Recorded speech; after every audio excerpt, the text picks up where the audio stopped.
All right. 4 years in a row. Man, incredible, amazing. Just glory to God. I want to start there first.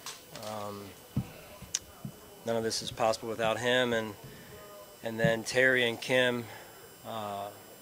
Incredible ownership, incredible support. I think people give or don't give Buffalo enough credit for the people there in our community, number one, and then also inside of our building, starting with Terry and Kim.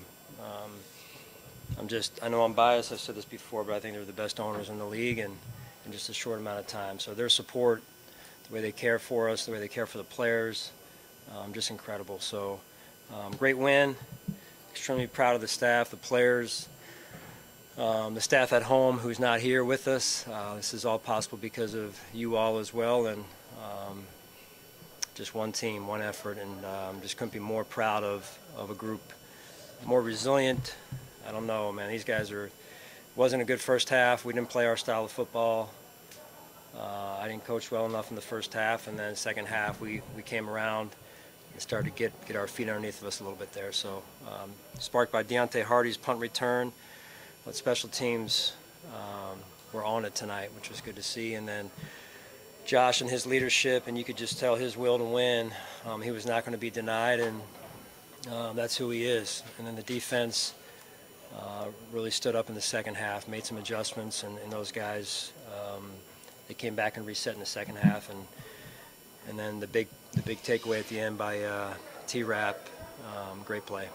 Sean, you showed a lot of confidence in the offense, being aggressive to try to keep the ball. What's it like in those circumstances, even if it's like 4th and short and you want to maintain the ball? And what was your thinking? Yeah, just be aggressive.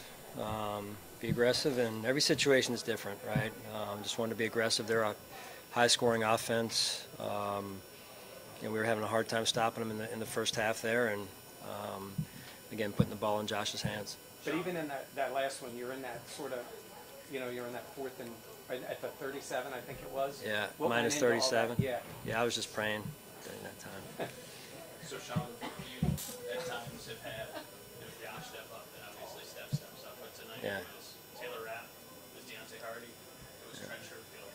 For your team to have those guys be some of the difference makers, was that mean? Well, I think it speaks volumes of those guys and who they are, their DNA. They're not household names, and they haven't been all season, but they continue to work, and they're ready to go when their number's called, and that's been true all season long. And that's how you win.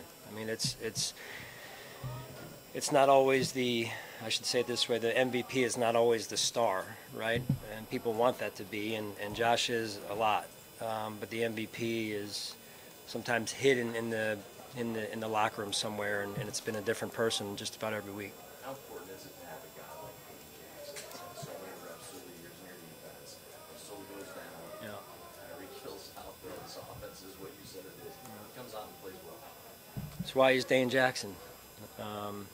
I think when first time we played Miami, Dane went in midway through the game, or somewhere thereabouts. I think it's when Trey went down, perhaps, or maybe CB. I couldn't remember, but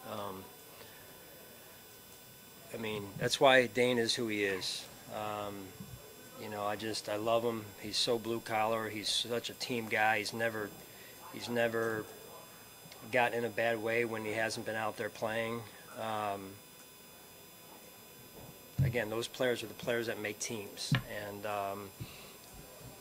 that's where the strength comes from. But that resourcefulness ran even deeper tonight, Coach, because you've got the inspector on the field playing important run downs, trying to stop that first run. You've got to have a lot of time on the field on defense, and then Ryan Vandermark on the game-winning touchdowns rather than playing left tackle. Was Ryan out there? No, I'm just kidding. Yeah.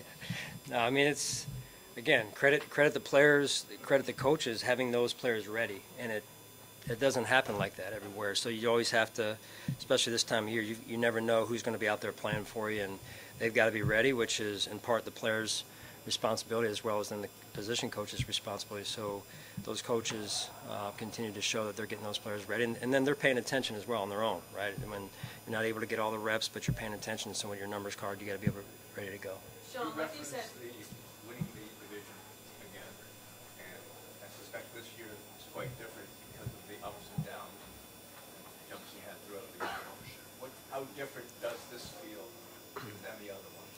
Yeah, no season is, at least seasons that I've been through in the NFL, is clean, right? You never ridden, well, there's been 2 where we've been almost perfect, but even those seasons, you feel like sometimes after wins, you feel like you've lost, just because it's so hard to win in this league. And I just think, you've got to really enjoy the wins and then get back to work like we've got to do this, like we've got to do when we land. So. Sean, like you said, your 4th consecutive division title now. I mean, after you guys went into the bye week at 6-6, what was the message to this team, to be able to go on a 5-game run like you just did? Well, I think the messaging overall was we're close. It felt like going into the bye, I think it was Philadelphia game was the game prior to the bye. They hit a 59-yard field goal there at the end, and end of regulation, that is. And so we just, it was a play here, a play there, and it's just really just stick with it, get away, had the players get away and get some rest and catch their breath a little bit. And I mean, we had been, on the road, primetime games. We had been to London, back, no bye until later, and that was a hard stretch there, just to keep your endurance and your strength within that. And so the players were able to get a little bit of a rest right there, which was good. And they came back, led by Josh, and they were very intent on getting this thing done. We may have mentioned once or twice about Stephon Diggs not being involved in the offense last few weeks, but seeing him out there, getting him going, knowing that it's the postseason now, how important is that to the offense? Well, you could feel his vibe. You could feel the vibe of the offense out there, just a different energy. And, again, the ball finds you. And Josh was doing a good job, it looked like to me, going through his progression. And he was playing the position at a high level. And he's as good as there is when he does that. Anything on the injuries, Sean, that you know yet? No, I've not checked with Nate yet. Okay. All right, thank you guys, appreciate it. We have to put this on the